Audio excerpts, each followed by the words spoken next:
सदा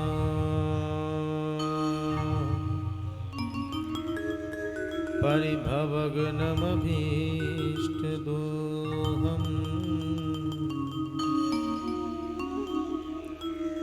तीर्थास्पदं शिवविरिञ्चनुतं शरणम्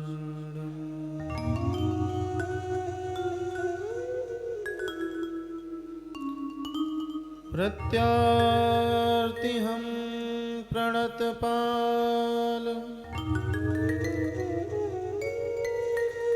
भवाब्धिपोतं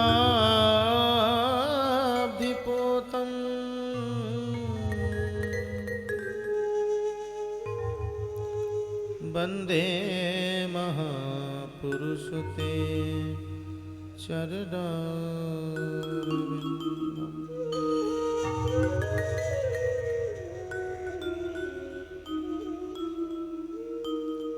बंसी विभूषित करा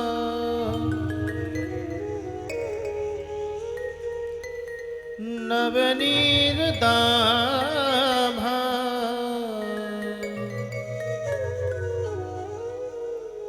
पीताम्बरा दरुणबिम्बफलाधरोष्ठ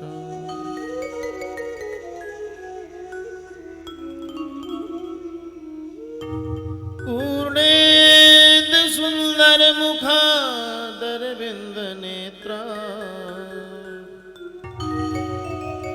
कृष्णात् परं किमपि तत्त्वमहं न जाने।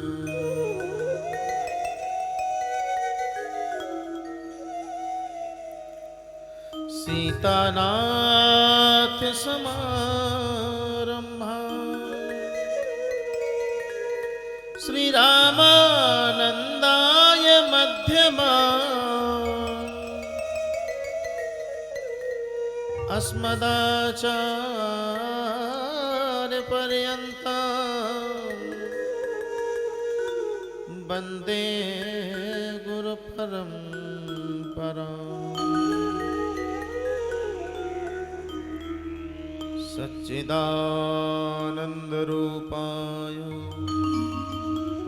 विश्वोत्पत्त्यादिहेतवे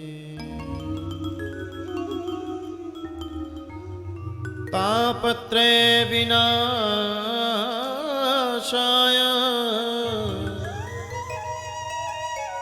श्रीकृष्णाय वयं नुमः।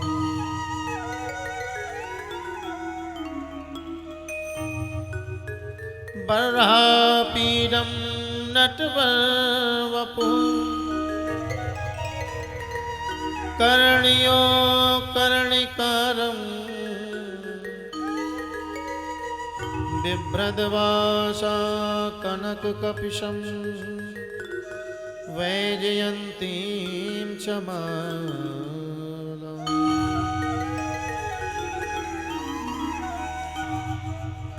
रन्ध्रारवेणोरधरसुधया पूरयन् गोपवृन्दैः बृन्दारण्यं स्वपदरमणं प्राविशत् गीतिकीर्ति।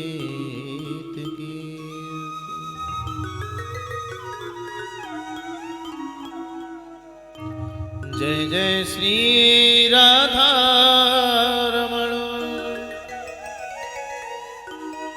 जय जय नवल किशोर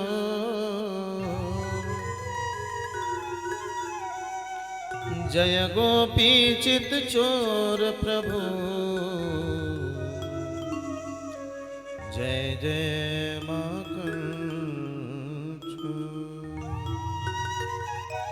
बोलो श्री माखनचोर भगवान की श्रीमद् भागवत महापुराण की श्री गंगा मैया की सुखदेव भगवान की परीक्षित जी महाराज की श्री व्यास जी महाराज की परम पूज्य श्री स्वामी श्याम सुंदर जी महाराज की, परम पूज्य परम अवधूत स्वामी श्री बलजीत जी महाराज की, अपने अपने गुरु भगवान की, अपने अपने माता पिता की जय जय श्री राम।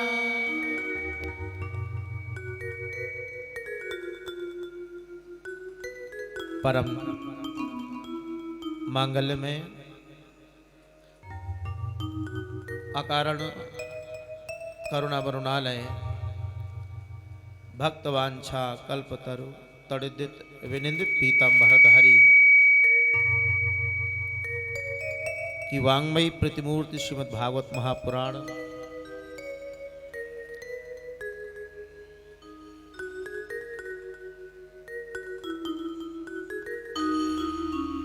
भक्तों के सानिध्य से, संत महापुरुषों के सानिध्य से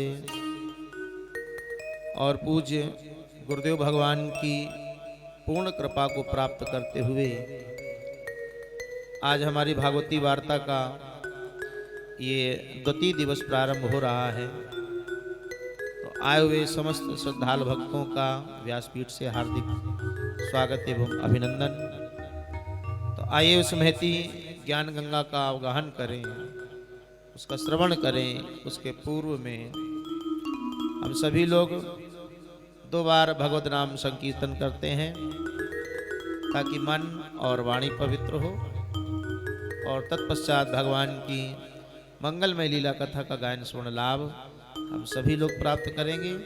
आइए सभी लोग नाम संकीर्तन का आश्रय लेते हुए भागवत कथा में प्रविष्ट करते हैं। राधा नाम संकीर्तन।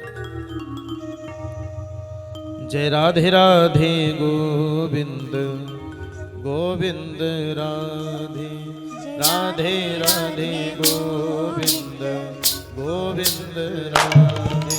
जय राधे राधे गोविंद गोविंद राधे राधे राधे गोविंद गोविंद राधे।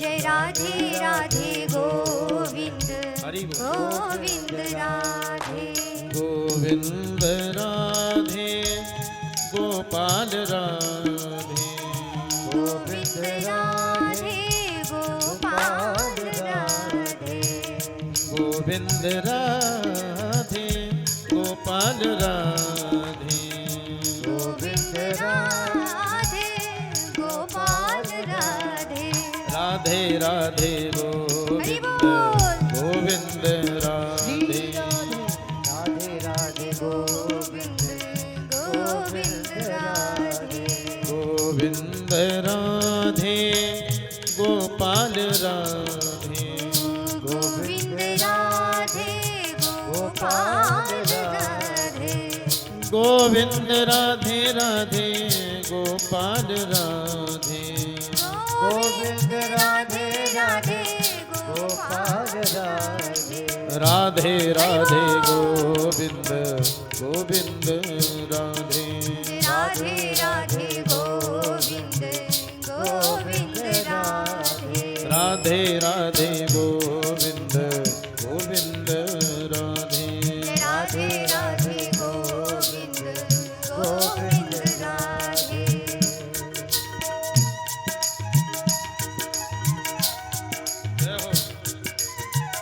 श्री राधे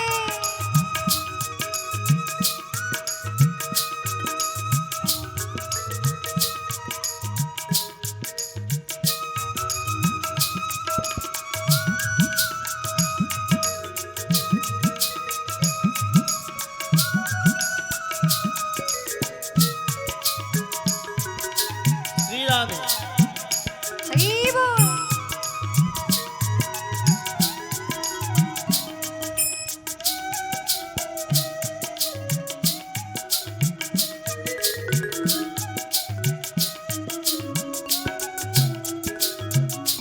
गोविंद राधे गोपाल राधे गोविंद राधे गोपाल राधे गोविंद राधे राधे गोपाल राधे गोविंद राधे राधे गोपाल राधे राधे राधे गोविंद गोविंद राधे। जय सभी लोग राधे बोले। राधे गोविंद गोविंद राधे। श्री राधे राधे गोविंद गोविंद राधे। जय राधे राधे गोविंद गोविंद राधे। गोविंद राधे राधे गोपाल राधे।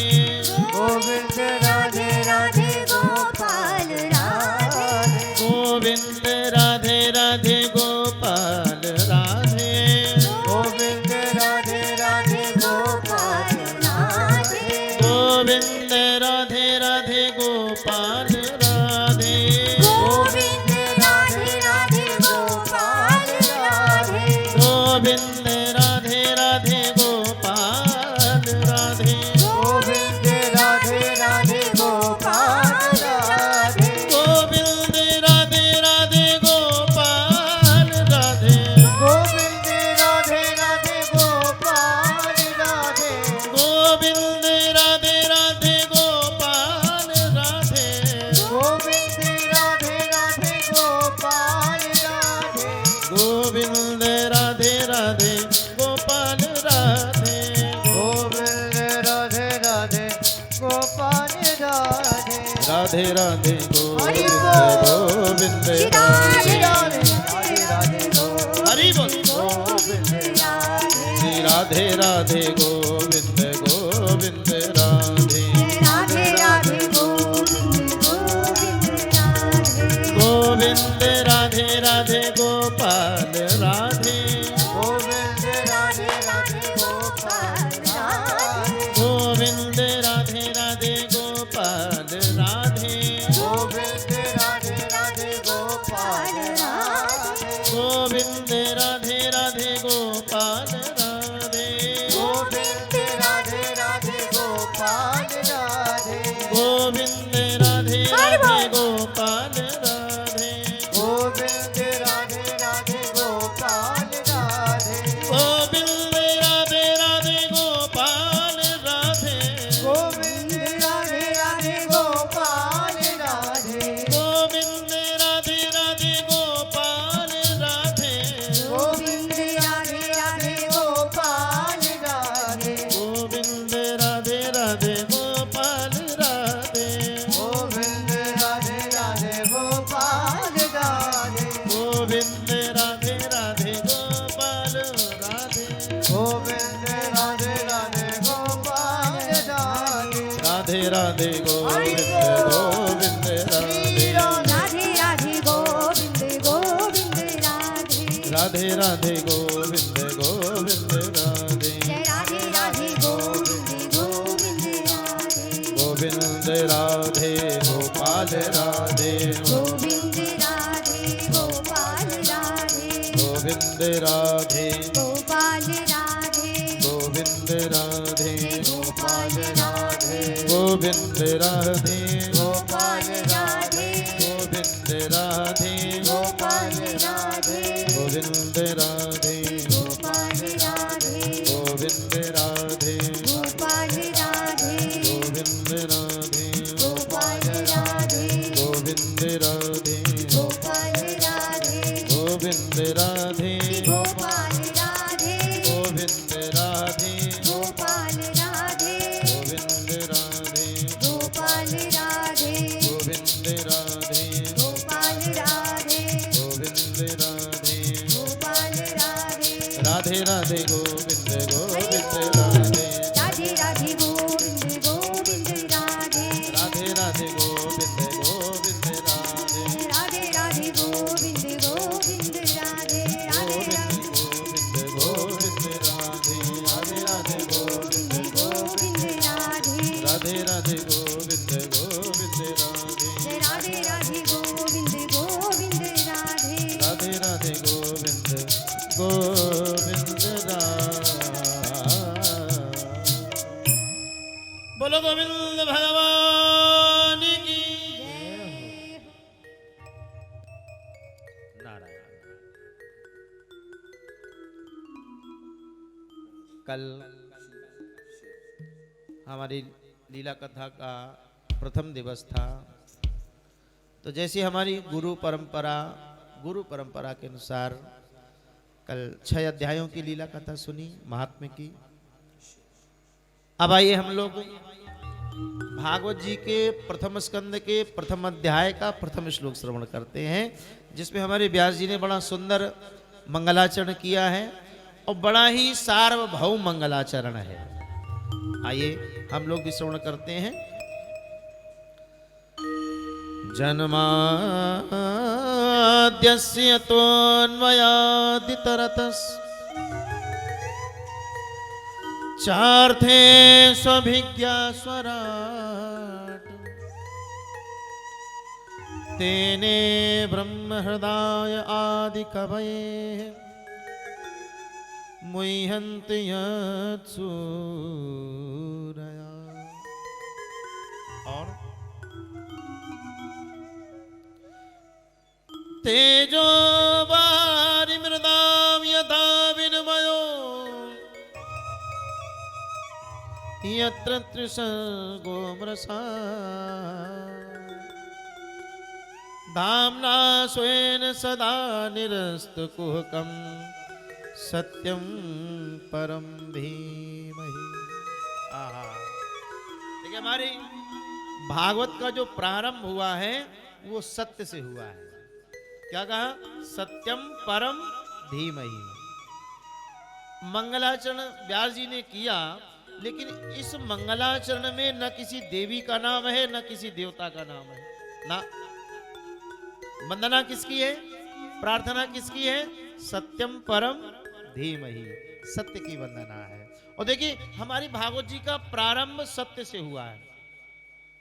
प्रारंभ सत्य से, मध्य भी सत्य से। ठाकुर जी का जन्म हुआ तो सबसे पहले महाराज देवताओं ने गर्भस्तुति की है, तो उसमें भी सत्य की वंदना की है। और भागवत जी का जो अंतिम आया है, विश्राम आया है, उसमें भी सत्य की ही वंदना हुई है। तो सत्यम परम धीमहि, यहाँ पर किसी देवी का नाम नहीं, किसी देवता का नाम नहीं, महाराज सत्य की वंदना व्यास जी ने की है। सत्यम परम धीमहि। आगे महाराज बड़ा सुंदर श्लोक आता है। निगम कल्पतरोर गलितम फलम, निगम कल्पतरोर गलितम फलम सुखमुखादमृत द्रव संयुतम पिबत भागवतम रसमालयम मुहुरहो रसिका भुवि भावुका। कहते हैं ये भागवत जो हमारा ग्रंथ है ये है कैसा? निगम कल्प तरोर गलितम फलम, महाराज बिल्कुल गला हुआ फल है। निगम कल्प तरोर गलितम फलम। और सुखमुखाद, आहा, सुखदेव जैसे संत की चोंच लग जाने के कारण भैया ये और भी मीठा हो गया। सुखमुखाद अमृत द्रव संयुतम। और बोले फिर क्या करें? बोले पिबत भागवतम, भागवत को सुनो मती, पियो। बोले महाराज कब तक पिए? अभी तो यहाँ पी रहे, अभी हर की पौड़ी में गए थे तो वहां भी पी रहे थे, उधर गए तो हमारे भाई जी भी पिला रहे थे। बोले महाराज कब तक पिए? बोले मुहु रहो रसिका, आहा, जब तक मिले बार बार पियो। आहा, ये ऐसा श्रीमद् भागवत ग्रंथ है। और ये तो भैया बिल्कुल गला हुआ फल है, न इसमें गुठली है न इसमें छिलके हैं। और कहते हैं सुखदेव जी की चोंच लग जाने के कारण ये और भी मीठा हो गया। कहते तोता बड़ा पारखी होता है। हमने भी सुना है कि तोता की अगर चोंच लग जाए सुख की, मिट्ठू की, किसी फल में तो वो फल मीठा हो जाता है। मैंने भी यही सुना है भाई, चोंच लग जाने से फल मीठा हो जाता है। या फिर तोता इतना पारखी होता है कि वो उसी फल में चोंच मारता है जो पहले से मीठा होता है। दो में से कोई ना कोई एक कारण हो सकता है। या तो तोता की चोंच में ये कमाल है, ये जादू है कि जिसमें लग जाए वो फल मीठा हो जाता है। या फिर सुख इतना फल का पारखी होता है कि उसी फल में चोंच मारता है जो पहले से मीठा होता है। दो में से कोई ना कोई तो एक कारण होगा। तो भैया ये हमारा जो ग्रंथ है, आहा, ये सुखदेव जैसे संत की चोंच लग जाने के कारण ये और भी मीठा हो गया है। तो इसको मुँह रहो रसिका भोग भाव का है, बार बार पियो, जब तक मिले तब तक इसे पीते रहो। ये श्री व्यास जी महाराज वर्णन करते हैं आगे भगवत कथा और भगवत भक्ति का महात्म का वर्णन करते हैं। आगे महाराज बड़ा सुंदर प्रसंग आता है। महर्षि व्यास जी का असंतोष, 17 पुराण बनाने के बाद भी महर्षि व्यास जी असंतोष हैं, असंतुष्ट हैं। आज महाराज सम्यप्रास आश्रम पर बैठे हुए हैं और सरस्वती नदी के तीर पर यह आश्रम है। कुछ व्यास जी महाराज बैठे हुए हैं, भूत भविष्य वर्तमान सब कुछ जानने वाले हैं, अचूक दृष्टि है जिनकी। लेकिन आज वो 17 पुराण बनाने वाला व्यास आज असंतुष्ट बैठा हुआ है। आहा, सौनक जी बोले, सौनक आदि ऋषि महाराज बैठे हुए हैं नैमिषारण्य की पावन भूमि में। बोले सूत जी आप वक्ताओं में श्रेष्ठ हैं, महाराज आप बड़े भाग्यशाली हैं। जो कथा भगवान श्री सुखदेव जी ने कही थी, भगवान की पुण्यमयी कथा महाराज अब आप वही हमें सुनाएं। सूत सूत महाभाग बदनो बदतांबरा कथां भागवतीं पुण्यां यदा भगवत। महाराज जो कथा श्री सुखदेव जी ने महाराज सुनाई थी पूज्य परीक्षित जी महाराज को कृपा करके अब आप वही कथा हमें सुनाएं। और महाराज ये जो कथा आप सुना रहे हैं ये किस युग में हुई थी, किस कारण से हुई थी, किस लिए हुई थी महाराज, ये सारी लीला कथा आप हमें सुनाएं। कस्मिन् युगे प्रवत्तेयं स्थाने बाकेनु हेतुना। आहा महाराज कस्मिन् युगे प्रवत्तेयं, किस युग में हुई थी, कहां पर हुई थी, किस कारण से हुई थी, महाराज आप कृपा करके आप हमें जरूर सुनाएं। आहा जो ही सुना सूत जी महाराज ने, तो सूत जी कहते हैं सुनो ऋषि, बहुत सुंदर प्रश्न किया है। द्वापरे समनुप्राप्ते तृतीये युग पर्यये।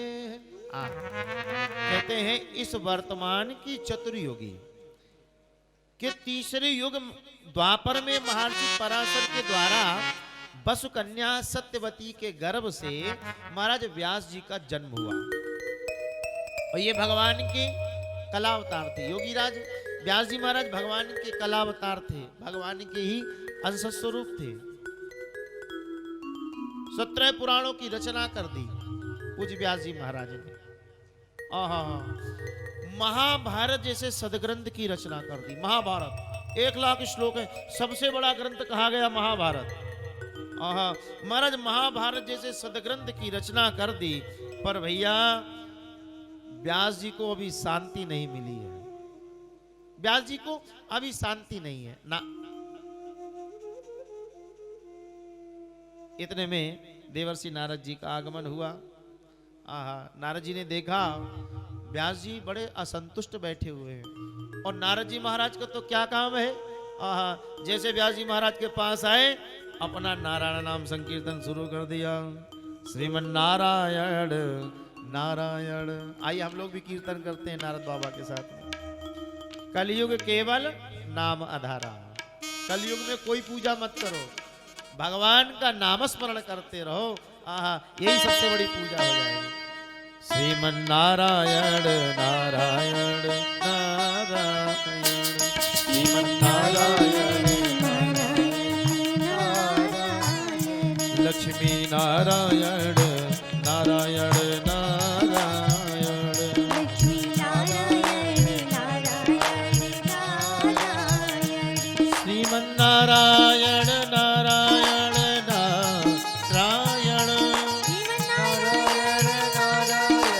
नारायण लक्ष्मी नारायण नारायण नारायण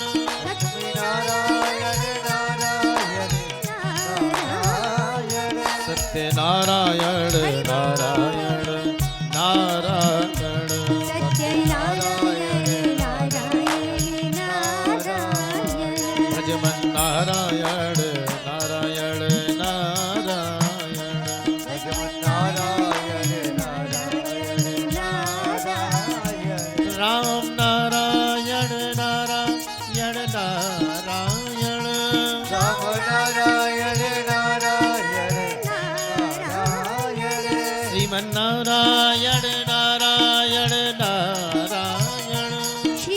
नारायण नारायण नारायण लक्ष्मी नारायण नारायण नारायण हरि बोल भजमन नारायण नारायण नारायण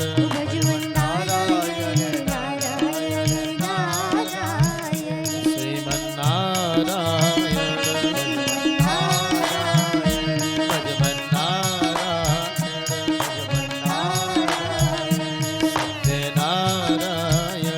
सत्यनारायण श्रीमन्नारायण। देवर्षि नारद जी का आगमन हुआ। जैसे महाराज आगमन हुआ, व्यास जी ने जो ही देखा नारद बाबा को, यथोचित आसन दिया और महाराज बिठाया। नारद बाबा से चर्चा पर चर्चा होने लगी। आहा, व्यास जी ने कहा, नारद जी, मैंने 17 पुराणों की रचना की, महाभारत जैसे सदग्रंथ की रचना कर दी, जिसमें मैंने वेद के अर्थ को ही स्पष्ट कर दिया, पर महाराज अभी हमारे मन को शांति नहीं मिली है। नारद जी ने कहा, महाराज आपने 17 पुराणों की रचना की, महाभारत जैसे सदग्रंथ की रचना कर दी, पर महाराज कहीं भी आपने भगवान की बाल लीलाओं का चरित्र चित्रण नहीं किया। भगवान ठाकुर जी की कहीं भी बाल लीलाएं नहीं आपने वर्णन की। तो महाराज आप एक काम करें, हमारे ठाकुर जी की बाल लीलाओं को वर्णन करें, आपके मन को शांति प्राप्त होगी। तो व्यास जी ने एक प्रश्न कर दिया, बोले बाबा एक बात बताओ, तुम हर समय कीर्तन किया करते हो, हर समय भजन किया करते हो, आप ये बताओ आप नारद कैसे बने? आप नारद कैसे बने? अरे बोले महाराज मेरी मत पूछो, मैं तो एक दासी पुत्र था, पर भगवान के नाम ने, भगवान के कीर्तन ने मुझे नारद बना दिया। कैसे महाराज? नारद जी ने अपना पूर्व जन्म का वृत्तांत सुनाया। बोले महाराज मैं एक दासी पुत्र था। एक दिन की बात है, कुछ महात्मा मेरे गांव में आ गए, तमाम सारे संत आ गए। ग्रामवासियों ने देखा, महात्माओं से निवेदन किया, महाराज चातुर्मासा यहीं व्यतीत करो। अब तो महाराज सबरे महात्मा रुक गए मेरे गांव में। किसी ने दाल दिया, किसी ने भात दिया, संतों की सारी सामग्री एकत्रित कर दी, पर महाराज एक बात अटक गई कि इन महात्माओं का चौकावर्तन कौन करेगा? यहीं पे तो बात अटकती है, चौकावर्तन कौन करेगा? भाई दाल भात तो सब दे रहे हैं, लेकिन इनकी सेवा कौन करेगा? तो गांव वालों ने कहा, अरे भाई अपने गांव में एक दासी रहती है। नारद कह रहे मेरी माँ। गांव वाले दौड़ करके आए, मेरी माँ से बोले, दासी चल, कुछ महात्मा आए हैं, अपने गांव में रहेंगे, 4 महीने बढ़िया सेवा कर, तुझे पुण्य प्राप्त होगा। नारद जी कह रहे महाराज मेरी माँ ने सहर्ष वो सेवा स्वीकार कर ली। अब तो महाराज क्या था, मेरी मैया, महाराज मैं भी बहुत छोटा था, मेरी माँ गोद में लेकर के आई, महात्माओं की सेवा करने लगी। और क्या करती है मैया, क्या करती है महाराज, महात्मा लोग जब भोजन कर लेते हैं तो जो संतों के पत्तल में, बर्तनों में जो जूठन बचती है, वो सारी जूठन उठा करके महाराज जो भी अन्न बचता है वो सब ले करके और मेरी माँ मेरे सामने रख देती है। महाराज उन संतों की जूठन खा करके मेरा मन बदल गया, मेरे विचार बदल गए, मेरा भाव बदल गया। एक कहावत कहेगी ना हमारे ब्रज में, कहते हैं जैसा खाओगे अन्न वैसा रहेगा मन। हाँ, अन्न से बहुत दोष लगते हैं, तो भैया अन्न हमेशा शुद्ध ग्रहण करना चाहिए। अरे महाराज नारद जी उन संतों की जूठन प्रसादी पा करके महाराज नारद के भाव बदल गए, नारद के विचार बदल गए। विचार कैसे? महाराज नारद जी के मन में आवे कि हम भी महात्मा बन जाए, हम भी बाबा बन जाए, साधु बन जाए, बढ़िया भजन करें इन संतों के साथ में। लेकिन कहते हैं अच्छा समय व्यतीत होने में देर नहीं लगती है, और योग के बाद मनुष्य का वियोग लगा होता है। हमारा तुम्हारा क्या चल रहा? अभी ये योग चल रहा है, 7 दिन तक बराबर योग रहेगा, और इसके बाद जैसे हवन हुआ, भंडारा हुआ, हमारा तुम्हारा वियोग हो जाएगा। आप कोलकाता की तरफ जाएंगे, हम वृंदावन की तरफ जाएंगे, हैं? हमारा तुम्हारा वियोग हो जाएगा। तो योग के बाद वियोग लगा होता है। हमारे परीक्षित जी महाराज है, अभी हमारा इनका योग है, और जैसे हमारे समाप्त हुए 7 दिन व्यतीत हुए, हमारा इनका वियोग हो जाएगा, हैं? ये भी अपना सोनीपत की ओर चल देंगे, हम भी अपना वृंदावन की ओर, तो हमारा इनका वियोग हो जाएगा। तो योग के बाद वियोग लगा होता है। तो महाराज 4 महीने व्यतीत होते देर नहीं लगी, समय व्यतीत हो गया। महात्माओं ने क्या किया? अपना अपना बोरिया बिस्तर घर आया और चलने लग गए। अब तो जो नारद जी ने देखा, अब नारद को बड़ा दुख, और संतों ने इनका नाम रख दिया था प्रेम से बच्चा रामदास। अब तो रामदास ने जो ही देखा रोने लग गए, अरे महात्मा लोग जा रहे हैं, अब हमें भजन कौन सुनाएगा, भगवान की सुंदर सुंदर लीलाएं कौन सुनाएगा, कथाएं कौन सुनाएगा। रामदास को बड़ा दुख। नारद जी ने मन में सोचा हम भी साधु बनेंगे। साधु। महाराज नारद बाबा चल पड़े उन संतों के पीछे पीछे। गांव वालों ने देखा, बोले भैया रामदास को क्या हो गया? अरे इस पे तो संतों का बड़ी जल्दी रंग चढ़ गया। दौड़ करके गए दासी के पास, और दासी से बोले, दासी तेने ऐसी सेवा करी कि तेरा बेटा बाबा बना जा रहा है, महात्मा बना जा रहा है। महाराज नारद की माँ दौड़ करके गई, संतों के चरण पकड़ लिए। महाराज एक ही बेटा है, बुढ़ापे का सहारा है, महाराज इसे महात्मा मत बनाओ। महात्माओं ने कहा मुझे तो कुछ पता भी नहीं, ये तो अपने आप मेरे पीछे पीछे आ रहा है। नारद को बुलाया, देख रामदास यहीं पर रह करके तू अपनी मैया की सेवा कर, सबसे बड़ी साधुता तेरी इसी में होगी। अब तो नारद बाबा का मन बड़ा दुखी। हमारे प्रयागराज झूसी के हमारे प्रभुदत्त ब्रह्मचारी जी ने अपनी एक भागवत लिखी है, 56 में पूरी भागवत है। तो उसमें 1-2 भाव मुझे बहुत अच्छे लगे, हालांकि उसमें सारे भाव अच्छे हैं। तो यहाँ पर 56 में पूरी भागवत लिखी है, तो उसमें नारद जी का भाव क्या लिखा है ब्रह्मचारी जी ने जरा सुनिए। नारद के मन में क्या था? हाँ चाहत कछुआर, हाँ चाहत कछुआर, हाँ चाहत कछुआर, गीत माता कछु गावे। आहा, हाँ चाहत कछुआर, गीत माता कछु गावे। माता क्या क्या गीत था? बेटा हो ये बड़ो बहु बटुवासी आवे। मेरा बेटा बड़ा हो जाए और घर में बहू आ जाए। माताओं को बड़ी चिंता होती है, बेटा जैसे बड़ा हुआ तो बस माताओं को यही चिंता होती है जल्दी से मेरे बेटे का ब्याह है जाए और बढ़िया सुंदर सी बहू आ जाए। चाहे भले एक दिन न रोटी दे, दूसरे दिन सिलेंडर चूल्हा अलग रख ले अपना, लेकिन माताओं को बड़ी चिंता होती है बहू आ जाए। सेवा होवे या ना होवे कोई मतलब नहीं। आहा, नारद जी महाराज मन में सोच रहे हैं, मैं दीनहीन कुल छीन कृष्ण को कैसे पाऊं मैं दीनहीन कुल छीन कृष्ण को कैसे पाऊं मैं। करुणा सिंधु सुजान कहो के ही मार जाऊं। महाराज नारद बाबा का तो यही मन था कि मैं दीनहीन कुलछीन कृष्ण को कैसे पाऊं मैं ठाकुर की प्राप्ति कैसे करूंगा। तो न हो इन संतों के साथ में लग जाए। जैसे महाराज जाने लगे, मैया दौड़ करके आई, महात्माओं के चरण पकड़ लिए। महाराज एक बेटा बुढ़ापे का सहारा है, इसे मत ले जाओ। महात्माओं ने मना कर दिया।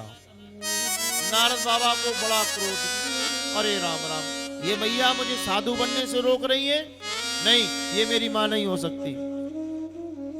महाराज महात्मा तो चले गए और नारद बाबा एक भोला बाबा के मंदिर में गए, शंकर भगवान के, और शंकर जी के शिवलिंग में दोनों तरफ से हाथ डाल के और रात दिन यही कहते हैं, हे भगवान मेरी अम्मा मर जाए, अम्मा मर जाए, महात्मा बनने से कोई रोकेगा नहीं। आहा, एक दिन की बात है कि ब्रह्म मेला में उठी नारद की माँ गाय दोहने के लिए, एक सांप के ऊपर पैर पड़ गया, सांप ने खा लिया, मैया समाप्त है गई। और नारद शंकर जी के मंदिर में बैठे रात दिन यही जपे, हे भगवान मेरी अम्मा मर जाए, अम्मा मर जाए, सारे झंझट खत्म। महाराज किसी ने दौड़ करके बताया, रामदास तेरी मैया समाप्त है गई। नारद बाबा मन ही मन बड़े प्रसन्न, लेकिन लोगों के दिखावे में आहा झूठा ड्रामा शुरू कर दिया, हाय मेरी अम्मा चली गई, अब हम कैसे रहेंगे। अरे महाराज बड़ा ड्रामा किया, लेकिन अंदर अंदर बड़े प्रसन्न, चलो अब कोई महात्मा बनने से हमें नहीं रोकेगा। और महाराज अपनी माँ का संस्कार किया और एक वृक्ष के नीचे बैठ गए। बहुत दिनों तक इन्होंने भजन किया, पर महाराज भगवान का दर्शन नहीं हुआ, भगवान का दर्शन नहीं हुआ। आहा, आकाशवाणी हुई, नारद तुम मुझे इस जन्म में नहीं प्राप्त कर पाओगे। जो ही ये आकाशवाणी कान में गई, आहा, चेला रामनाथ वही समाप्त हो गए, शरीर छूट गया। वही अगला जन्म ब्रह्मा जी की गोद से श्री नारद जी महाराज का हुआ। बोलो कृष्ण कन्हैया लाल की जय हो। महाराज अब आइए हम लोग भागवत कथा में प्रविष्ट होते हैं। महाराज यहीं से नारद बाबा ने जैसे अपना पूर्व जन्म सुनाया, तो व्यास जी ने उठाई लेखनी और बस यहीं से श्रीमद् भागवत जी की रचना प्रारंभ कर दी। बोलो कृष्ण कन्हैया लाल की जय हो। बोलो बाके बिहारी लाल की जय हो। कृष्ण कहने से, कृष्ण कहने से तर जाएगा, पार भव से उतर जाएगा। कृष्ण कहने से तर जाएगा, पार भव से उतर जाएगा। राम कहने से, गोविंद कहने से, प्यारे कहने से तर जाएगा, पार भव से उतर जाएगा।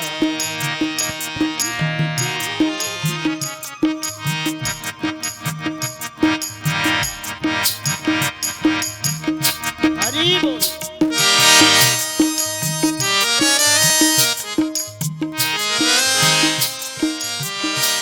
श्री राधे।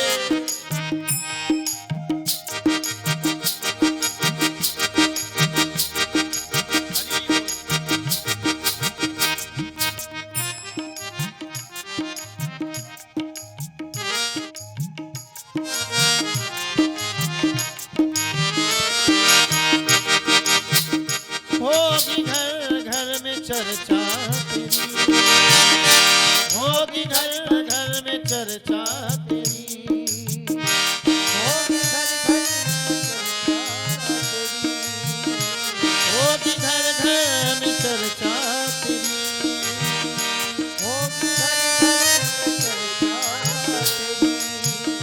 जिस गली से गुजर जाएगा,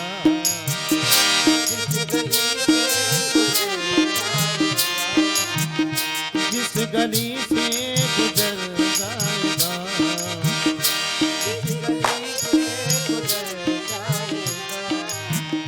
राम कहने से, गोविंद कहने से, कृष्ण कहने से तर जाएगा, पार भव से उतर जाएगा। कहने से तर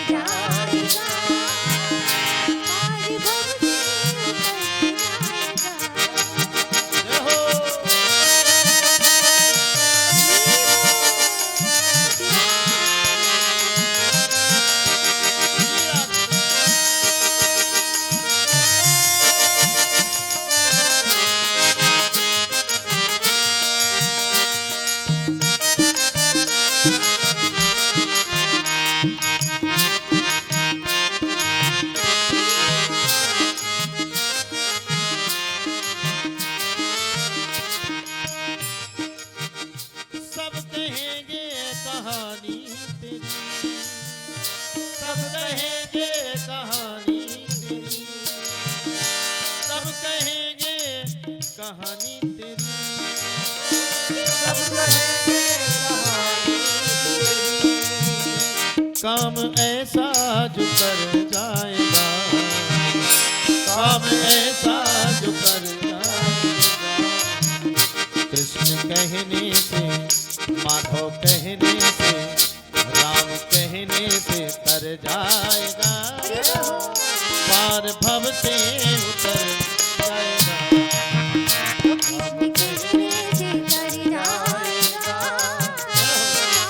से उतर जाएगा।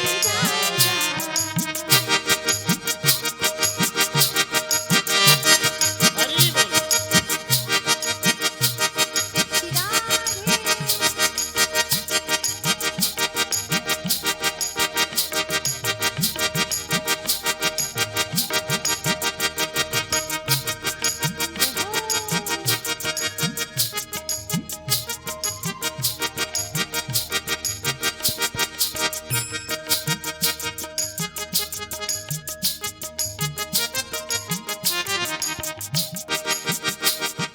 और भजन का अंतिम चरण है।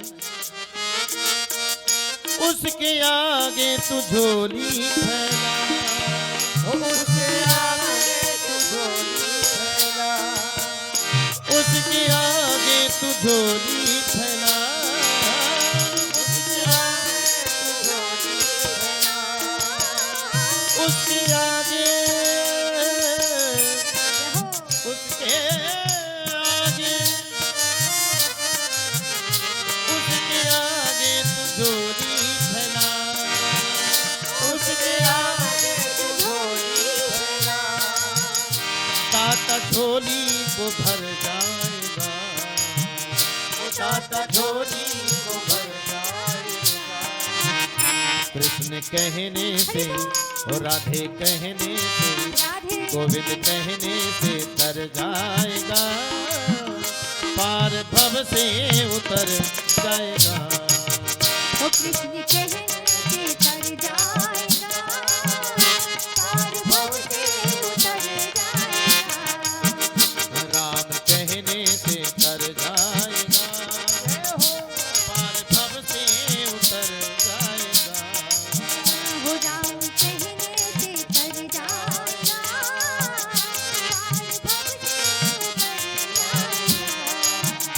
पार भव से उतर जाएगा। पार भव से उतर जाएगा, पार भव से उतर जाएगा। बोलो कृष्ण कन्हैया लाल की जय हो जय जय श्री राम।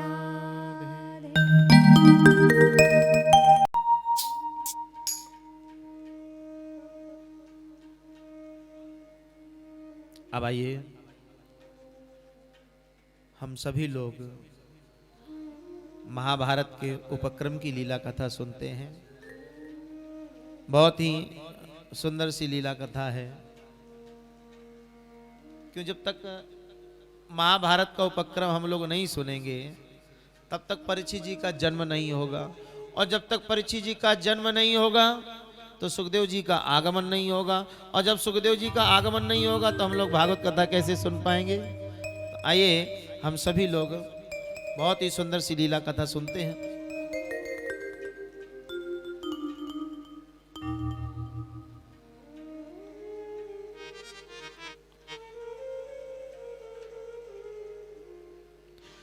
यदा मृधे कौरव संजया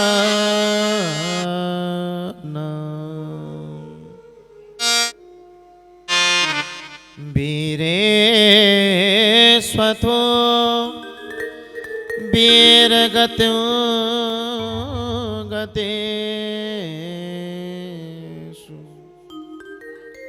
ब्रकोदरा विद्य गदाभिमर्श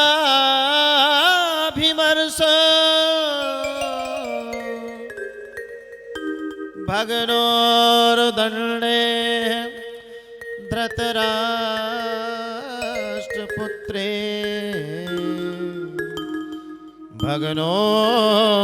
भगनोर्दण्डे धृतराष्ट्रपुत्रे। आहा,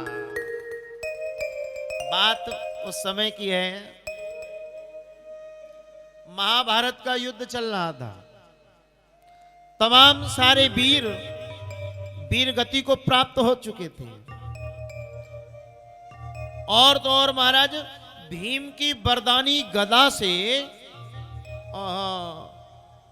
दुर्योधन का हमारा सारा शरीर चकनाचूर हो चुका था, जंघाएं तक टूट चुकी थी। आहा, कुरुक्षेत्र की भूमि पर पड़ा है, अपने एक एक दिन गिन रहा है कब मौत का सामना हो जाए। शरीर से सारा खून निकल चुका है। लेकिन महाराज इतने में द्रोणाचार्य का पुत्र अश्वत्थामा आया, और जो ही महाराज दुर्योधन को भूमि पर पड़ा देखा, कुरुक्षेत्र की भूमि पर, अरे किसने की ये तुम्हारी दशा? अरे मैंने तुम्हारा वैभव देखा है दुर्योधन, किसने किया तुम्हारे साथ अत्याचार, बताओ हमें। दुर्योधन रोने लगा और बोला, कुछ नहीं गुरुपुत्र, हम 100 थे, हम 100 और वो 5। तो महाराज हम 100 के 100 मरते जा रहे हैं और वो 5 के 5 जीवित हैं। गुरुपुत्र ने कहा, तो तू चाहता क्या है? बोला, महाराज कुछ नहीं, बस 5 पांडवों का वध, और कुछ नहीं, मैं 5 पांडवों को मरते हुए देखना चाहता हूं। महाराज तुरंत हाथ में संकल्प ले लिया, खून से सनी मिट्टी उठाई, मैं ये प्रतिज्ञा लेता हूं कि कल का सूर्योदय तब होगा जब 5 पांडवों का वध। जाने लगा। दुर्योधन ने बुलाया, इधर आओ गुरुपुत्र, लाओ तुम्हारे विजयश्री का तिलक कर दे, ऐसे मत जाओ। खून की सनी मिट्टी उठाई और महाराज विजयश्री का तिलक कर दिया। और भगवान इधर सब जान रहे हैं, आज गुरुपुत्र आ रहा है। आज महाराज भगवान ने लीला बिहारी ने एक लीला रच दी। 5 पांडवों से कहा, आज हमारा ऐसा मन है कि हम सब लोग चलते हैं जंगलों में शिकार खेलने के लिए। द्रौपदी आई, हाथ जोड़ करके खड़ी हो, बोले महाराज ये युद्ध काल चल रहा है, अब तुम्हें शिकार की सूझी है? महाराज कोई दुश्मन हमला ना कर दे। नहीं नहीं महाराज, हम नहीं जाने देंगी। भगवान ने बहुत समझाया, द्रौपदी चिंता मत कर, मैं अभी आ रहा हूं वापस। और महाराज 5 पांडवों को लेकर के भगवान दूर चले गए। अब इधर द्रौपदी सो रही है। द्रौपदी के अगल बगल 5 पुत्र लेटे हुए हैं। रात्रि का समय था। दौड़ करके महाराज आया, गुरुपुत्र अश्वत्थामा, ये द्रोणाचार्य का पुत्र है। महाराज इसने क्या किया, द्रौपदी के अगल बगल 5 पुत्र सोए हुए थे द्रौपदी के, इसने पांडव समझ करके 5 के मस्तक काट दिए। वो 5 की खोपड़ी ले जा करके दुर्योधन के सामने फेंक दी।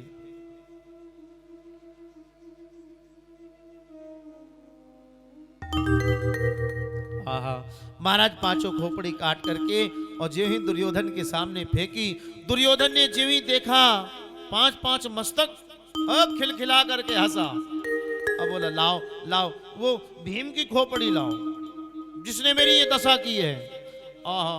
एक एक खोपड़ी लेता है महाराज, जैसे हल्का सा धक्का लगाता खोपड़ी टूट जाती। 1 नहीं 2 नहीं, जब 5 खोपड़ी टूट गई, दुर्योधन को बुलाया। दुर्योधन ने बुलाया गुरुपुत्र को, अरे गुरुपुत्र इधर आ, ये तुम किनके मस्तक लेकर के आए हो? जैसे सवेरा हुआ, क्या देखा, पांडव नहीं थे बल्कि पांडव पुत्र थे। अब तुम्हारा दुर्योधन को बहुत दुख हुआ। और दुर्योधन ने गुरुपुत्र को बुलाया, अरे भाग जा गुरुपुत्र, अरे तेने तो मेरे महाराज मेरे वंश में कोई पानी देने वाला भी नहीं रखा। अरे मेरा बैर था उन पांडवों से, ना कि छोटे छोटे बालकों से। भाग जा गुरुपुत्र यहां से। और महाराज इसको सुख और दुख दोनों बराबर हो गए, इसका प्राणांत हो गया। इसको वरदान था कि जब सुख और दुख तराजू के पल्ले की तरीके दोनों बराबर हो जाएंगे तो तेरी मृत्यु हो जाएगी। रात में सुख हुआ था, पांडवों की खोपड़ी है, लेकिन सवेरे दुख हुआ। पांडव नहीं थे बल्कि पांडव पुत्र थे। आहा महाराज इसे बड़ा दुख हुआ और ये समाप्त हो गया। अब भगवान इधर आए। भगवान जैसे आए, भगवान ने देखा लीला तो समाप्त हो चुकी। पांचों पांडवों को लेकर के आए। आहा द्रौपदी महाराज विलाप कर रही है। कैसे? माता शिशूना निधन सुताना निशम घोरम परितप्यमान। आहा महाराज द्रौपदी एक एक बालक को लेती है, हृदय से लगा लेती है और कहती, अरे मारने वाले तुझे जरा भी दया नहीं आई? माता शिशूना निधन सुताना निशम्य घोरम परितप्यमान। और तदारुरोध बाष्प कलाकुलाक्षी ताम संतुयन्ना किरीटमाली ताम संतुयन्ना किरीटमाली।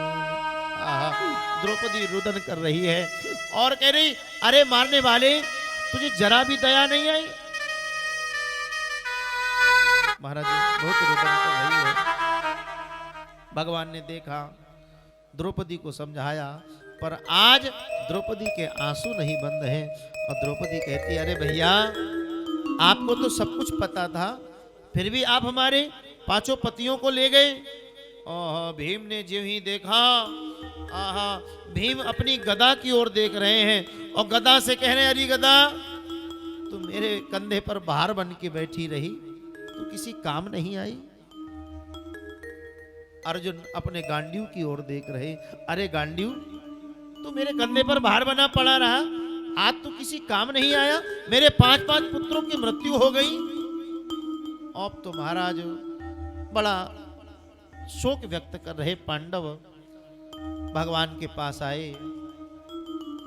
भगवान से कह रहे, प्रभु आप ही बताएं केशव, आखिर ये धृष्ट कार्य कौन कर सकता है? इतना दुष्चित कार्य कौन कर सकता है? भीम ने संकल्प ले लिया, प्रतिज्ञा ले ली, कल का सूर्योदय तब होगा जब हम इस मारने वाले का मस्तक धड़ से अलग कर देंगे। महाराज सब पांडव शांत खड़े हैं और भगवान अलग बिल्कुल खड़े मुस्कुरा रहे हैं। पांडव आए, भगवान के चरणों में गिर पड़े, बोले केशव आपको तो सब पता है, आप ही बताएं ये कार्य किसने किया है? भगवान बोले, भीम अर्जुन ये कार्य मैं बता दूं, क्या तुम उसका मस्तक धड़ से अलग कर दोगे? बोले बिल्कुल अलग कर दूंगा। भगवान बोले, भैया ये कार्य तुम्हारे गुरुजी के पुत्र ने किया है, गुरुपुत्र ने। क्या करोगे? क्या गुरुपुत्र का वध कर दोगे? अरे जिनके पिता से ये विद्या तुमने सीखी है, उसी विद्या से क्या उनके पुत्र का वध करोगे? अर्जुन बोले, आज क्यों ना गुरुजी होते, मैं उन्हें भी नहीं छोड़ता। बस महाराज अर्जुन ने प्रतिज्ञा ले ली और भगवान से कहा, कृष्ण मेरा रथ जोड़ दो।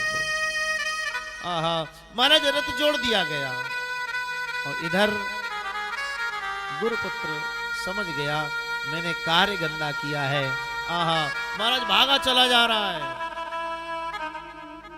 और इसने क्या किया? महाराज एक ब्रह्मास्त्र छोड़ दिया। ब्रह्मास्त्र, वो ब्रह्मास्त्र अर्जुन को जलाने के लिए आ रहा था। जो ही अर्जुन ने देखा, भगवान के चरणों में गिर पड़े, प्रभु ये ब्रह्मास्त्र में जलाने के लिए आ रहा है। तो भगवान बोले, एक काम कर अर्जुन भाई, लोहे को लोहे से काटा जाता है, एक काम करो, तुम भी एक ब्रह्मास्त्र छोड़ दो। आहा, महाराज इधर अर्जुन ने भी ब्रह्मास्त्र छोड़ दिया। लेकिन भैया देखिए, मूर्ख और ज्ञानी में कितना बड़ा अंतर है। मूर्ख और ज्ञानी में कितना बड़ा अंतर है।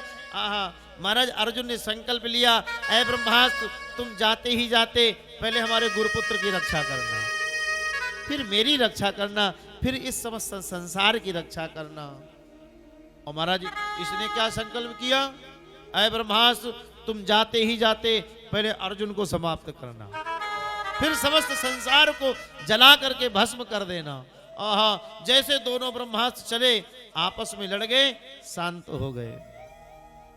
अब तो महाराज अर्जुन ने क्या किया, पकड़ लिया इस गुरुपुत्र को, और गुरुपुत्र को लेकर के महाराज वहीं कुरुक्षेत्र की भूमि पर आए।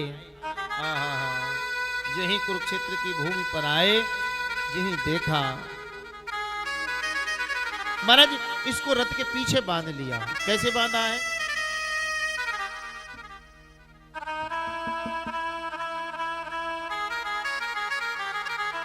बड़ा विचित्र वहां का वातावरण है। महाराज गुरुपुत्र को रथ के पीछे बांध लिया। कैसे बांधा है, तथा हृतम पशुवत पाशुबद्धम अवाग्मुखम कर्म जुगुप्सितेन। अवाग्मुखम कर्म जुगुप्सितेन।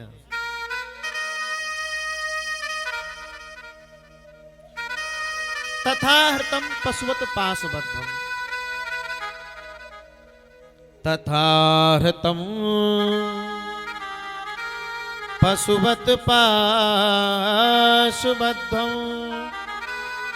अवाग्मुखम कर्म जुगुप्सितेन।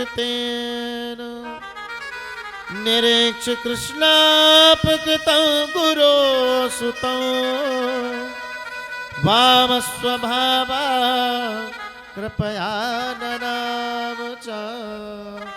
वाम स्वभावा कृपया ननाम च। महाराज कहते हैं, तथा हृतम पशुवत पाशबद्धम, पशुओं की तरीके बांध करके रथ के पीछे। और महाराज उसी कुरुक्षेत्र की भूमि पर आए हैं। जो ही देखा द्रौपदी ने, कुंती ने, अरे गुरुपुत्र को रथ के पीछे बांध करके लाए। द्रौपदी चिल्ला पड़ी। देखो, द्रौपदी को धर्म देवी भी कहा गया महाभारत में। द्रौपदी जी को धर्म देवी भी कहा गया है। द्रौपदी महाराज चिल्लाने लगी, मुच्चिता मुच्चिता मेसा ब्राह्मणो नितराम गुरु। मुच्चिता मुच्चिता मेसा, जल्दी छोड़ो, जल्दी छोड़ो। और ब्राह्मणो नितराम गुरु, ब्राह्मणों को गुरु कहा गया है। अर्जुन बोले, द्रौपदी तू ऐसी बात कर रही है, अरे यही है तेरे बेटों को मारने वाला। नहीं नहीं, मुच्चिता ऐसा, इसे जल्दी छोड़ो, ये तो हमारा गुरुपुत्र है। नहीं, और दूसरा ब्राह्मण है, ब्राह्मण को कभी महाराज दंडित नहीं करना चाहिए, जल्दी छोड़ो इसे। अब तो महाराज द्रौपदी कह रही छोड़ दो, भीम कह रहे चाहे पूरा पांडव वंश छोड़ दे, पर मैं नहीं छोड़ सकता ना, इसने मेरे 5-5 बेटों को मारा।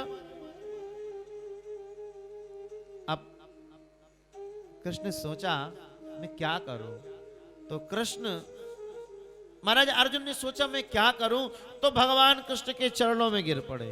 बोले कन्हैया अब आप ही हमारा फैसला कर दे। तो जैसे भगवान से कहा तो भगवान हंसने लगते।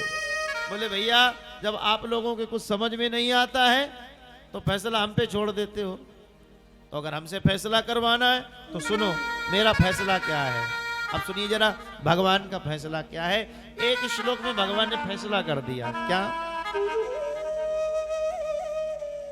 ब्रह्म बंधुर्न हन्तव्या आततायी बधारहण। ब्रह्म बंधुर न हंतव्या आतताई बधारणा। ब्राह्मण को कभी मारना नहीं चाहिए और आतताई बधारणा, आतंकवादी को कभी छोड़ना नहीं चाहिए। है बिल्कुल सही बात है। देखो हमारी मोदी सरकार ने कितने आतंकवादियों का सफाया कर दिया और अभी भी सफाया ही चल रहा है।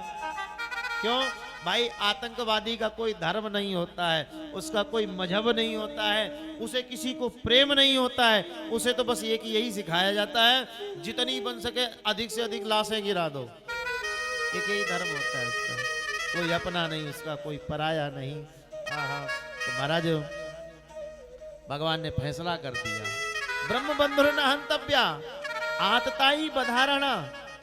ब्राह्मण को कभी मारना नहीं चाहिए और आतताई अत्याचारी को कभी छोड़ना नहीं चाहिए। और भैया ये ब्राह्मण भी है और अत्याचारी भी है, इसने छोटे छोटे बालकों को मारा है। अब बताओ, बड़ी मुसीबत खड़ी हो गई अर्जुन के सामने। लेकिन भैया आज अर्जुन की बुद्धि और विवेक की परीक्षा थी। अर्जुन बड़ा विवेकी था। अर्जुन भगवान का इशारा समझ गया। अर्जुन ने क्या किया? तलवार निकाली और इसके एक मणि चमक रही थी, मणि मस्तक पर, वो मणि निकाल ली, आधी दाढ़ी आधी मूछ चौराहा बना दिया और लात मार के धक्के मार के शिविर के बाहर निकाल दिया। एक सम्मानित व्यक्ति का अपमान हो जाए भरी समाज में, वो फिर मृततुल्य ही माना जाता है? किसी सम्मानित व्यक्ति का अगर भरी समाज में अपमान हो जावे तो वो मृततुल्य ही माना जाता है। महाराज अपमान हो गया तो भैया इसने क्या किया? इसने देखिए गोस्वामी जी ने एक चौपाई लिखी है, सठ सुधरई सत संगत पाए। सठ व्यक्ति अगर उसको सत्संग मिल जाए तो वो सुधर जाता है। लेकिन ये तो खल है, खल के लिए भी लिखा है, खलो करई भल पाए सुसंगु पर मिटे न मलिन स्वभाव अभंगु। खल व्यक्ति कभी सुधरने वाला नहीं है। सठ तो सुधर जाता है सत्संग पाने से, लेकिन खल कभी नहीं सुधरने वाला। तो ये खल है। महाराज इसने क्या किया? एक फिर ब्रह्मास्त्र छोड़ दिया और महाराज वो ब्रह्मास्त्र उत्तरा रानी का जो गर्व है, अभिमन्यु का पुत्र परीक्षित को जलाने के लिए आ रहा है। और भगवान आज द्वारकानाथ समस्त पांडवों को राज्य दिला करके आज द्वारकानाथ द्वारिकापुरी की ओर जा रहे हैं। एक पैर तो रथ पर रखे हुए हैं, एक पैर जमीन पर है, एक हाथ से रथ को पकड़े हुए हैं। बस रथ पर बैठने वाले थे कि क्या देखा? एक दूर से श्वेत रंग की साड़ी पहने हुए एक नौजवान स्त्री अपने बालों को खोले हुए दौड़ती हुई आ रही है और क्या कहती है? पाहि पाहि महायोग्य देव देवो जगतपते नान्यव तद भयो पश्ये यत्र मृत्यु परस्परम। पाहि माम, मेरी रक्षा करो, मेरी रक्षा करो। महाराज ऐसा कहते हुए और भगवान के चरण पकड़ लिए। भगवान ने आज कुंती बुआ को बुलाया और बुआ से कहा, बुआ ये कौन है? जरा इस बेटी का परिचय दो। कुंती बुआ रोने लगी और बोली, कन्हैया आपको पता नहीं, ये अभिमन्यु की पत्नी है।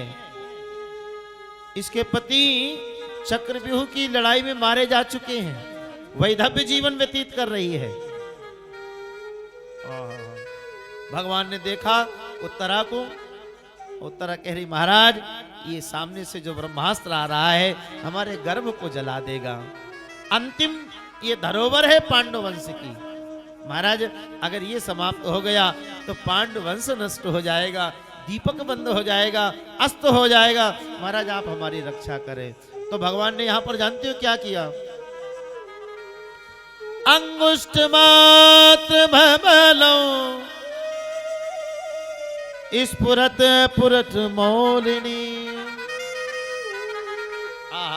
अंगुष्ठ मात्र बलम, अंगूठे भर का भगवान ने रूप धारण किया और उत्तरा के मुंह में प्रविष्ट होकर के भगवान गर्भ में प्रविष्ट है गए और 9 महीने तक भगवान ने उत्तरा के गर्भ की रक्षा की है। 9 महीने तक।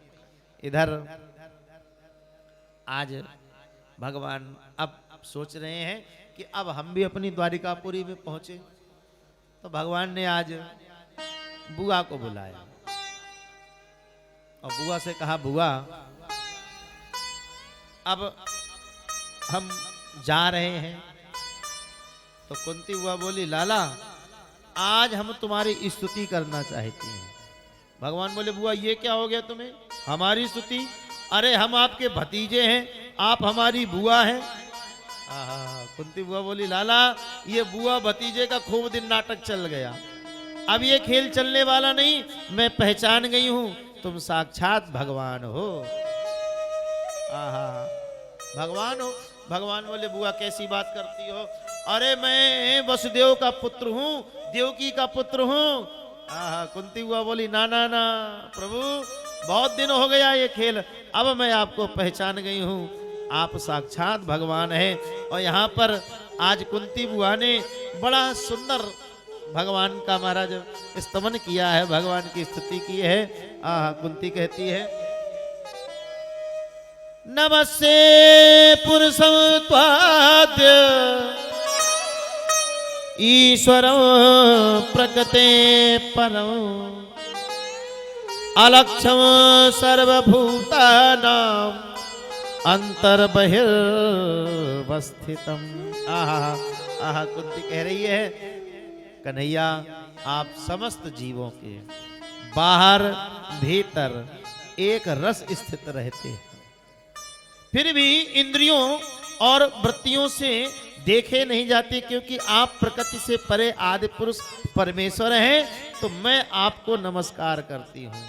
भगवान को हंसी आ गई, बोले, बुआ ये कैसी बात कर रही हो, आप हमें नमस्कार मत करो, आप हमारी बुआ हो, हम आपको खुद प्रणाम कर रहे हैं। कुंती बुआ बोले, ना ना लाला, तुम साक्षात भगवान हो, साक्षात ईश्वर हो। माया जब निकाच्छन्ना। महाराज आज कुंती बुआ ने बड़ी सुंदर भगवान की स्तुति की है, तो भगवान समझ गए कि कुंती बुआ मुझे पहचान गई है। कुंती बुआ कहती है, कृष्णाय वासुदेवाय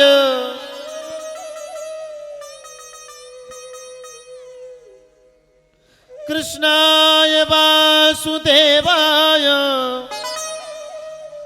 देवकी नंदनाय च नंद गोप कुमाराय गोविंदाय नमो नमः। नमः पंकजनाभाय नमः पंकजमालिने नमः पंकजनेत्राय नमस्ते पंकजांघ्रे। आज कुंती बुआ ने बड़ी सुंदर स्तुति की है।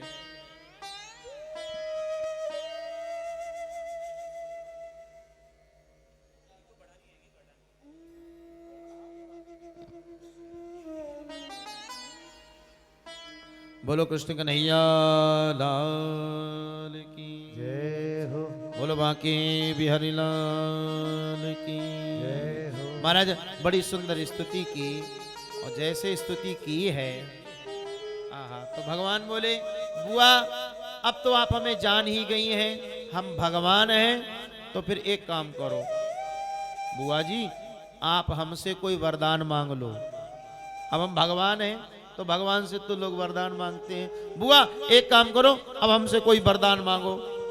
अब ना हम आपके भतीजे, ना आप हमारी बुआ, हम आपके भगवान, आप हमारी भक्त। तो भक्त का तो काम होता है वरदान मांगना। बुआ एक काम करो, आप वरदान मांगो हमसे। कुंती बुआ ने कहा, बहुत बढ़िया बात कही कन्हैया, बहुत सुंदर बात कही, मैं आपसे वरदान मांग रही हूं, तो बस एक ही वरदान दो। क्या वरदान है? विपदा संतु न सस्वत तत्र तत्र जगद्गुरो भवतो दर्शनम यत्स्या पुनर्भव दर्शनम। कहते हैं विपदा संतु ना सस्वत तत्र तत्र जगत गुरु। हे जगत गुरु, हे जगत पिता, संसार की जितनी विपत्ति हैं, जितनी मुसीबतें हैं, आज कुंती ने झोली फैला दी और कह रही महाराज वो सारी मुसीबतें, सारी विपत्ति महाराज इस कुंती की झोली में डाल दो। महाराज जैसे कहा, भगवान और रोने लग गए। भगवान की आंखों में आंसू आ गए। अरे बुआ, ये तुम क्या मांग रही हो? यहां पर भगवान ने कुंती बुआ को विमल भक्ति का वरदान दिया। बोलो कृष्ण कन्हैया लाल की।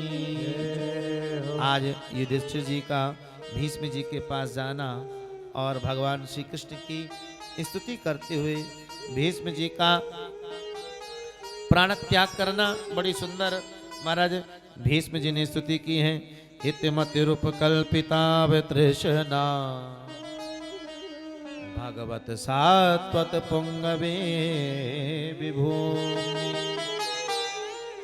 स्वसुख मुपगते क्वचेद्हर्तु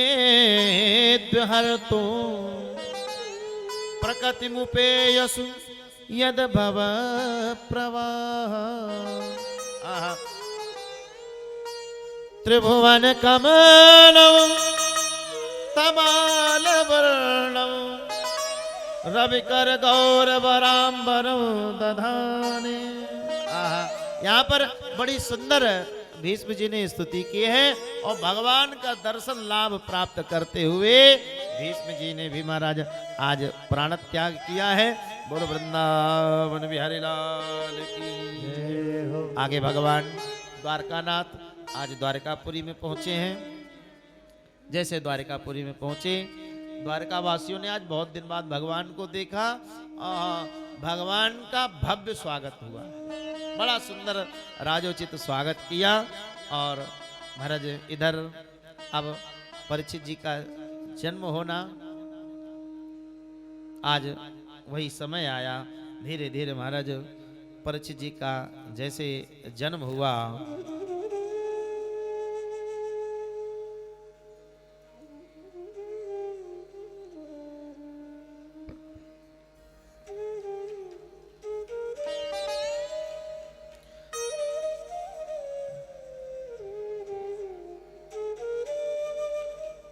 आज महाराज परीक्षित जी का जैसे जन्म हुआ, तमाम सारे ब्राह्मणों को बुलवाया गया, विद्वान मनीषियों को बुलवाया गया और विद्वानों को बुलवा करके परीक्षित के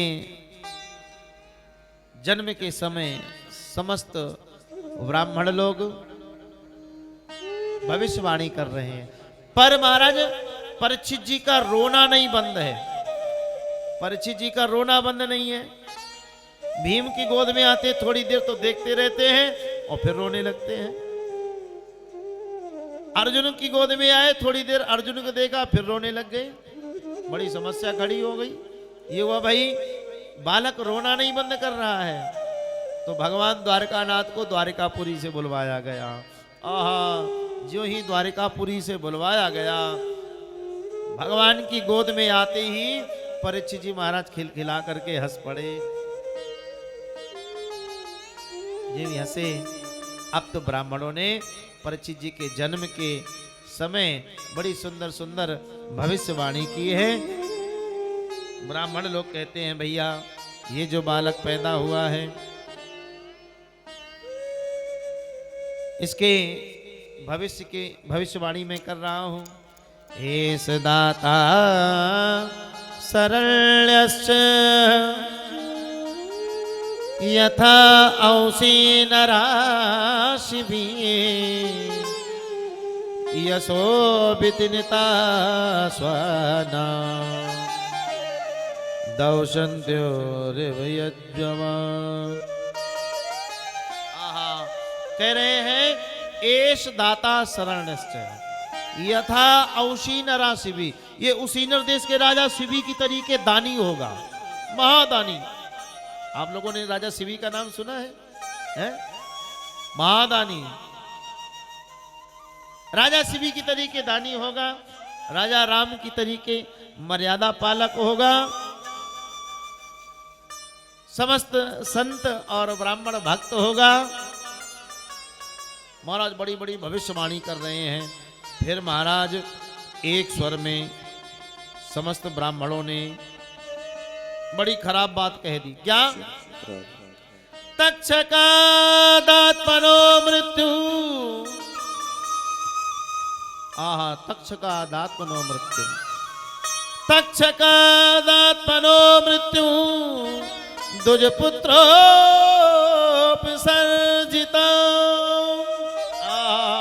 तक्षकादात्मनो मृत्यु। आहा, इसके बालक, महाराज ये जो बालक है ना, तक्षक नाग के काटने से इसकी मृत्यु हो जाएगी। अब तुम्हारा सारे संत महात्मा, सारा रनिवास रो पड़ा। अरे पांडवंश का एक दीपक, वो भी तक्षक नाग के काटने से मृत्यु हो जाएगी। अब तो महाराज ब्राह्मणों को भी बड़ा दुख हो गया। अरे राम राम, कहां से ऐसी भविष्यवाणी कर दी, पता नहीं ऐसा लो दक्षिणा भी कट जावे। तो सब ब्राह्मणों ने कहा नहीं नहीं, तक्षक नाग के काटने से मृत्यु तो होवेगी, पर भैया अंतिम समय में गंगा जी का किनारा होगा और संतों का संग होगा। आहा, संतों का संग, गंगा जी का किनारा, और महाराज इसको मोक्ष पद की प्राप्ति होगी। अब सारे रनिवास में कुछ खुशी की लहर दौड़ी। महाराज परीक्षित धीरे धीरे कुछ बड़े हुए।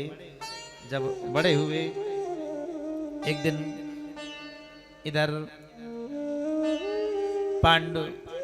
पांडव भी महाराज बड़ी सेवा करते हैं। अंधे धृतराष्ट्र हैं, गांधारी भी है, इनके सारे पुत्र मारे जा चुके हैं। अब ये पांडव के टुकड़ों पर पल रहे हैं। एक दिन विदुर जी महाराज आए और विदुर जी ने धृतराष्ट्र के चरणों में प्रणाम किया। महाराज की जय जयकार हो, कहो कैसी कट रही है। और जो ही सुना विदुर की आवाज, आओ विदुर आओ, इधर बगल में मेरे पास समीप आओ। और महाराज समीप में विराजमान हो गए विदुर जी। विदुर जी पूछने लगे, महाराज जी और सब हालचाल सही है? पांडवों से कोई कष्ट तो नहीं प्राप्त हो रहा? धृतराष्ट्र बोले, भैया कैसी बात कर रहे हो? अरे भीम जब तक मेरी सेवा नहीं कर लेता तब तक शयन कक्ष में जाके शयन नहीं करता। अरे महाराज तब तो आपके बड़े लंबे ठाट हैं। और महाराज कुछ बताओ। अरे बोले भैया क्या बताऊं, ये अर्जुन है ना, अर्जुन और द्रौपदी जब तक पहले मुझे भोजन नहीं करा लेते कोई जल तक नहीं ग्रहण करता है। बोले वाह महाराज, तब तो बड़ी लंबी सेवा है रही आपकी। हाँ, अरे महाराज बड़ा सुख है, बड़ी शांति है। विदुर जी ने कहा कुछ शर्म वरम रही है कि नहीं रही है? हाँ हाँ हाँ, जैसे कहा तो कहते उघरई विमल बिलोचन हिय के, ये लोचन है और बी उपसर्ग लगा दिया गया, बिलोचन। नहीं लोग कह देते तुम्हारी ऊपर की फूटी है, क्या अंदर की भी फूट गई है? हाँ, अंदर भी क्या नेत्र होते हैं? हाँ, उघरई विमल बिलोचन ही के, ये तो ऊपर वाले नेत्र हैं और अंदर वाले बिलोचन कहे गए हैं। आज धृतराष्ट्र के अंदर के नेत्र खुल गए। आहा, अब तो विदुर का हाथ पकड़ लिया। विदुर अब मुझे यहाँ पर अकेले मत छोड़ो, आप हमें अपने साथ में ले चलो। आहा, विदुर जी ने महाराज धृतराष्ट्र का हाथ पकड़ा, धृतराष्ट्र ने गांधारी का हाथ पकड़ा और चले गए विदुर जी के साथ में। संत विदुर के साथ में चले गए भजन करने के लिए। आहा, जैसे सवेरा हुआ पांडव लोगों का एक कार्य था। सबसे पहले ताऊ जी को और ताई जी को प्रणाम करने जाते हैं। जैसे महाराज ताऊ जी के कक्ष में गए, ना तो ताऊ जी हैं और ना ताई जी हैं। अब तो महाराज बड़ा दुख, क्या हो गया? लगता है कोई हमसे भूल हो गई।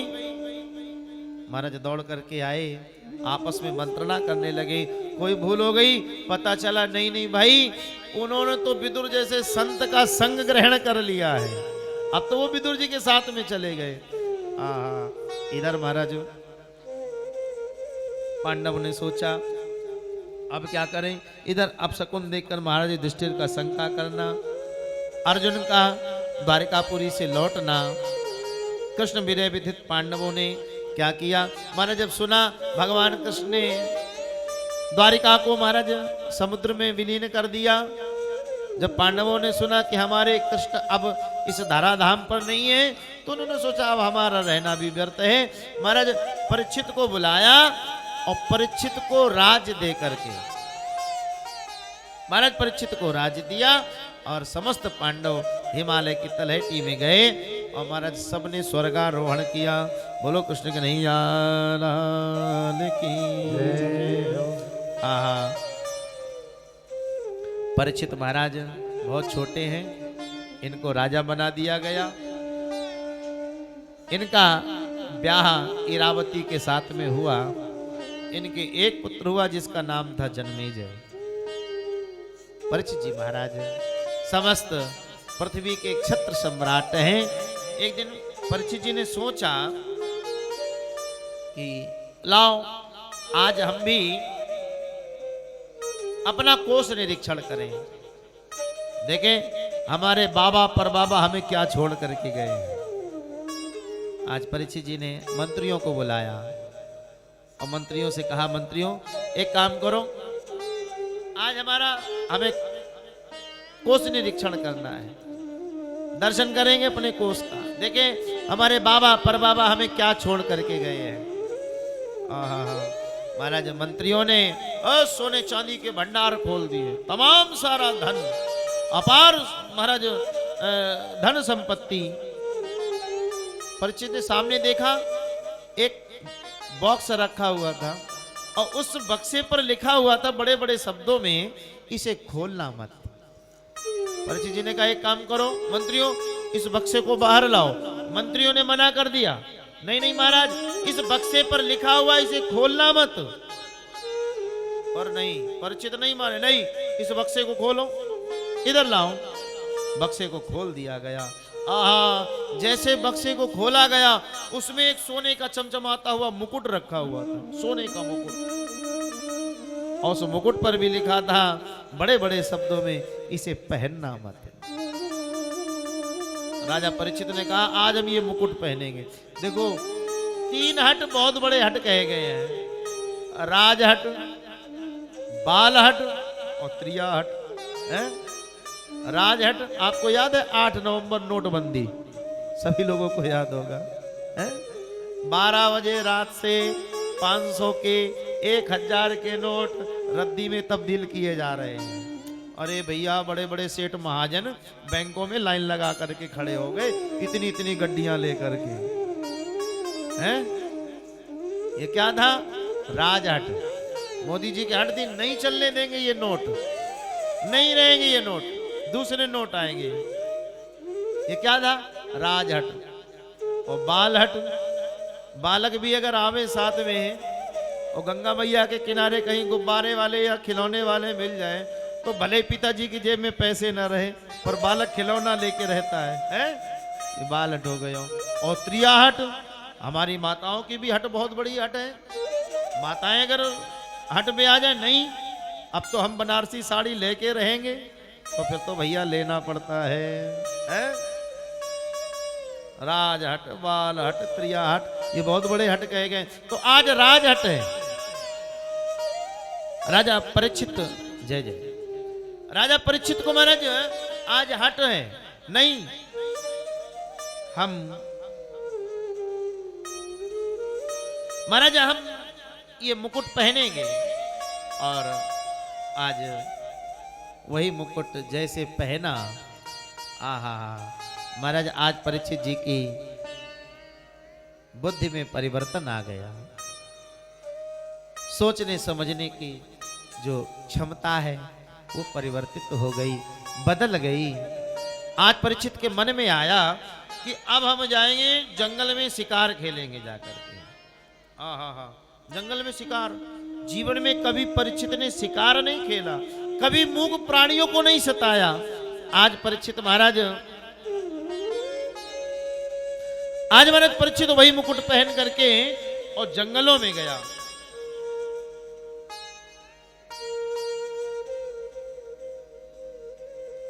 महाराज वही मुकुट पहन करके और जैसे परीक्षित महाराज जंगलों में जा रहा है शिकार खेलने के लिए।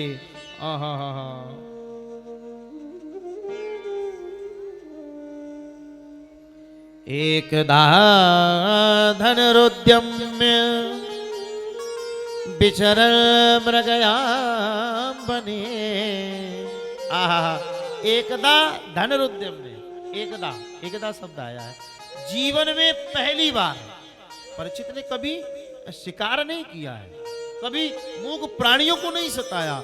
एकदा धनुरुद्यम्य, एक बार जीवन में पहली बार परीक्षित जी के मन में आया कि आज हम शिकार खेलेंगे जाके। जैसे महाराज मन में आया बस घोड़े पर सवार हो करके आज महाराज ये शिकार खेलने के लिए निकल पड़ा। महाराज शिकार खेलने के लिए निकल पड़ा और न जाने कितने तमाम जीवों की हत्याएं की।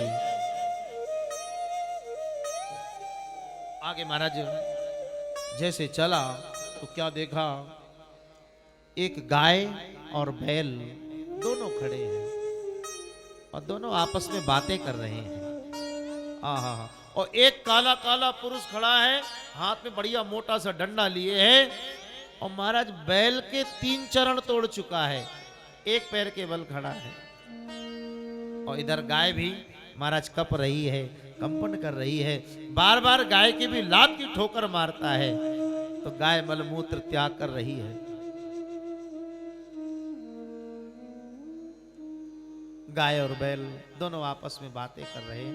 नहीं नहीं, बैल कह रहा है, नहीं नहीं देवी तुम रो मती, तुम क्यों रो रही हो? क्या भगवान कृष्ण धराधाम को छोड़ करके चले गए हैं, इस वजह से रो रही हो? या ये तुम्हें काला काला पुरुष तुम्हें दंडित कर रहा है इसलिए रो रही हो? परीक्षित शब्द सुन रहा है। जो ही देखा पास में गया,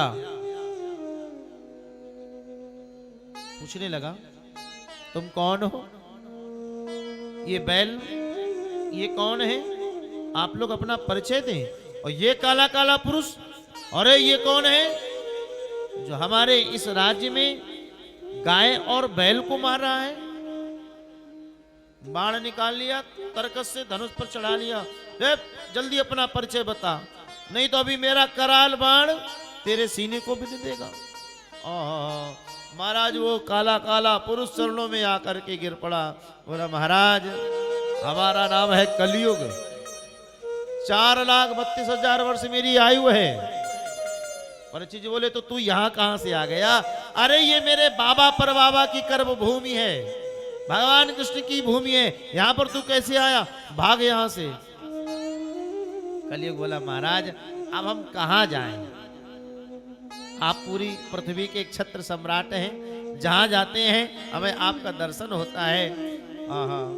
और परीक्षित जी बोले ये गैया कौन है? ये बैल कौन है? ये बैल कोई और नहीं था, साक्षात धर्म देवता थे। गैया कोई और नहीं थी, ये पृथ्वी मैया थी, धरती माँ थी। अब तो महाराज जो ही परिचय सुना, परीक्षित को बड़ा दुख हुआ। अरे बहुत कष्ट हुआ, 3 चरण टूट चुके थे, एक चरण पे खड़ा हुआ बैल धर्म खड़ा है।